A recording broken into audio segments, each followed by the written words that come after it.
The flu season is upon us. Which type will we worry about this year?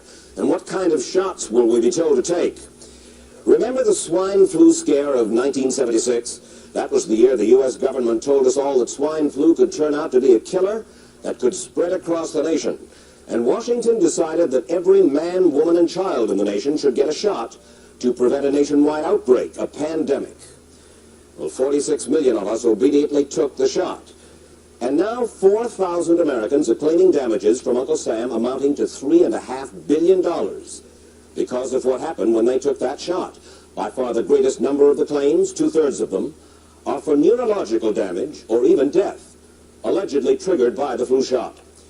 We pick up the story back in 1976 when the threat posed by the swine flu virus seemed very real indeed. This virus was the cause of a pandemic in 1918 and 1919 that resulted in over 500,000 deaths in the United States, as well as 20 million deaths around the world. See how easy it is to... Thus, the U.S. government's publicity machine was cranked into action to urge all America to protect itself against the swine flu menace. Influenza is serious business. During major flu epidemics, millions of people are sick and thousands die. Well, this year you can get protection. The vaccines are safe, easy to take, and they can protect you against flu. So roll up your sleeve. Protect yourself. One of those who did roll up her sleeve was Judy Roberts. She was perfectly healthy, an active woman, when in November of 1976, she took her shot. 2 weeks later, she says, she began to feel a numbness starting up her legs. I joked about it at that time. I said I'll be numb to the knees by Friday if this keeps up. By the following week, I was totally paralyzed. So completely paralyzed, in fact, that they had to operate on her to enable her to breathe. And for 6 months, Judy Roberts was a quadriplegic. The diagnosis? A neurological disorder called Guillain-Barré syndrome, GBS for short. These neurological diseases are little understood. They affect people in different ways. As you can see in these home movies taken by a friend, Judy Roberts' paralysis confined her mostly to a wheelchair for over a year. But this disease can even kill. Indeed, there are 300 claims now pending from the families of GBS victims who died, allegedly as a result of the swine flu shot. In other GBS victims, the crippling effects diminish and all but disappear. But for Judy Roberts, progress back to good health has been painful and partial. Now, I noticed that your smile, Judy, is a little bit constricted. Yes, it is. Is it different from what it used to be? Very different. I have a greatly decreased mobility in my lips. And I can't drink through a straw on the right-hand side. I can't blow out birthday candles. I don't whistle anymore, for which my husband is grateful. It may be a little difficult for you to answer this question, but have you recovered as much as you are going to recover? Yes, this is it. So you will now have a legacy of braces on your legs for the rest of your life? Yes, the weakness in my hands will stay, and the leg braces will stay. So Judy Roberts and her husband have filed a claim against the U.S. government. They're asking $12 million, though they don't expect to get nearly that much. Judy, why did you take the flu shot? I'd never taken any other flu shots, but I felt like this was going to be a major epidemic. And the only way to prevent a major epidemic of a really deadly variety of flu was for everybody to be immunized. Where did the so-called deadly variety of flu, where did it first hit back in 1976? It began right here at Fort Dix in New Jersey in January of that year when a number of recruits began to complain of respiratory ailments, something like the common cold. An Army doctor here sent samples of their throat cultures to the New Jersey Public Health Lab to find out just what kind of bug was going around here. One of those samples was from a Private David Lewis who had left his sickbed to go on a forced march. Private Lewis had collapsed on that march, and his sergeant had revived him by mouth-to-mouth resuscitation. But the sergeant showed no signs of illness. A few days later, Private Lewis died. If this disease is so potentially fatal that it's going to kill a young, healthy man, a middle-aged school teacher doesn't have a prayer. The New Jersey lab identified most of those soldiers' throat cultures as the normal kind of flu virus going around that year, but they could not make out what kind of virus was in the culture from the dead soldier and from 4 others who were sick. So they sent those cultures to the Federal Center for Disease Control in Atlanta, Georgia for further study. A few days later, they got the verdict: swine flu. But that much publicized outbreak of swine flu at Fort Dix involved only Private Lewis, who died, and those 4 other soldiers who recovered completely without the swine flu shot. If I had known at that time that the boy had been in a sick bed, got up, went out on a forced march, and then collapsed and died, I would never have taken the shot. The rationale for our recommendation was not on the basis of the death of a single individual, but it was on the basis that when we do see a change in the characteristics of the influenza virus, it is a massive public health problem in this country. Dr. David Senser, then head of the CDC, the Center for Disease Control in Atlanta, is now in private industry. He devised the swine flu program, and he pushed it. You began to give flu shots to the American people in October of '76. October 1st. By that time, how many cases of swine flu around the world had been reported? There had been several reported, but none confirmed. There had been cases in Australia that were reported by the press, by the news media. There were cases in... None confirmed. Did you ever uncover any other outbreaks of swine flu anywhere in the world? No. Now, nearly everyone was to receive the shot in a public health facility where a doctor might not be present. Therefore, it was up to the CDC to come up with some kind of official consent form, giving the public all the information it needed about the swine flu shot. This form stated that the swine flu vaccine had been tested. What it didn't say was that after those tests were completed, the scientists developed another vaccine, and that was the one given to most of the 46 million who took the shot. That vaccine was called X53A.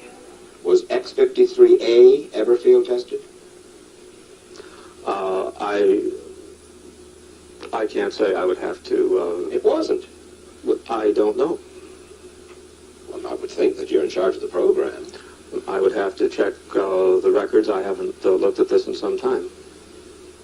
The information form, the consent form, was also supposed to warn people about any risks of serious complications following the shot. But did it? No, I had never heard of any reactions other than a sore arm, fever, this sort of thing. Judy Roberts' husband, Gene, also took the shot. Yes, I looked at that document. I signed it. Nothing on there said I was going to have a heart attack or I get Guillain-Barré, which I never heard of. What if people from the government, from the Center for Disease Control, what if they had indeed known about it? What would be your feeling? They should have told us. Did anyone ever come to you and say, you know something, fellas? There's the possibility of neurological damage if you get into a mass immunization program? No. No one ever did? No. Do you know Michael Hatwick? Yes. Dr. Michael Hatwick directed the surveillance team for the swine flu program at the CDC. His job was to find out what possible complications could arise from taking the shot and to report his findings to those in charge.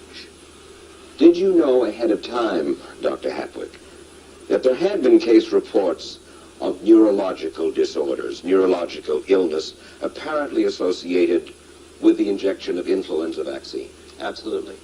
You did? Yes. How'd you know that? By review of the literature.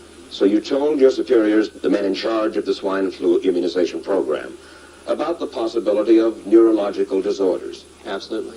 What would you say if I told you that your superiors say that you never told them about the possibility of neurological complications? That's nonsense.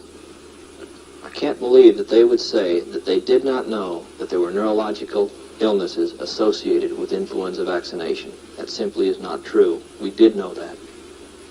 I've said that Dr. Hatwick had never told me of his feelings on this subject. That he's lying. I guess you would have to make that assumption. Then why does this report from your own agency, dated July 1976, list neurological complications as a possibility? I think the consensus of the scientific community was that the evidence relating neurologic disorders to influenza immunization was such that they did not feel that this association was a real one. You didn't feel it was necessary to tell the people that information? I think that over the years we have tried to inform the American people as fully as possible. As part of informing Americans about the swine flu threat, Dr. Sensor's CDC also helped create the advertising to get the public to take the shot. Let me read to you from one of your own agency's memos planning the campaign to urge Americans to take the shot. The swine flu vaccine has been taken by many important persons, he wrote. Example, President Ford, Henry Kissinger, Elton John, Muhammad Ali, Mary Tyler Moore, Rudolph Nureyev, Walter Cronkite, Ralph Nader, Edward Kennedy, etc., etc. True? I'm not familiar with that particular piece of paper, but I do know that at least of that group, President Ford did take the vaccination. Did you talk to these people beforehand to find out if they planned to take the shot? I did not know. Did anybody? I do not know. Did you get permission to use their names in your campaign? I do not know. Mary, did you take a swine flu shot? No, I did not. Did you give them permission to use your name saying that you had or were going to? Absolutely not. Never did. Did you ask your own doctor about taking the swine flu shot? Yes, and at the time he thought it might be a good idea. But I resisted it because I was leery of having the symptoms that sometimes go with that kind of inoculation. So you didn't? No, I didn't. Have you spoken to your doctor since? Yes. And? He's delighted that I didn't take that shot. You're in charge. Somebody's in charge. This is your advertising strategy that I have a copy of here. Who's it signed by? This one is unsigned. But you'll acknowledge that it was your baby, so to speak. It could have been from the Department of Health, Education, and Welfare. It could be from CDC. I don't know. I'll be happy to take responsibility for it. It's been 3 years now since you fell ill with GBS, right? Right. Has the federal government, in your estimation, played fair with you about your claim? No, I don't think so. It seems to be dragging on and on and on, and really no end in sight that I can see at this point. With respect to the cases of Guillain-Barré, allegedly... Former Secretary of HEW Joseph Califano, too, was disturbed that there was no end in sight. So a year and a half ago, he promised that Uncle Sam would cut the bureaucratic red tape for victims suffering from GBS and would pay out quickly. We shouldn't hold them to an impossible or too difficult standard of proving that they were hurt. Even if we pay a few people a few $1,000s that might not have deserved it, I think justice requires that we promptly pay those people who do deserve it. Who's making the decision to be so hard-nosed about settling? Well, I assume the Justice Department is. Griffin Bell before he left? Well, the Justice Department agreed to the statement I made. It was cleared word for word with the lawyers in the Justice Department by my HEW lawyers. And that statement said, in effect... That statement said that we should pay Guillain-Barré claims without regard to whether the federal government was negligent if they resulted from the swine flu shot. I think the government knows it's wrong. If it drags out long enough, that people will just give up. Let it go. I am a little more adamant in my thoughts than my wife is, because I told Judy to take the shot. She wasn't going to take it, and she never had shots, and I'm mad with my government because they knew the facts, but they didn't release those facts because if they had released them, the people wouldn't have taken. And they can come out tomorrow and tell me there's going to be an epidemic, and they can drop off like flies next to me. I will not take another shot that my government tells me to take. Meantime, Judy Roberts and some 4,000 others like her are still waiting for their day in court.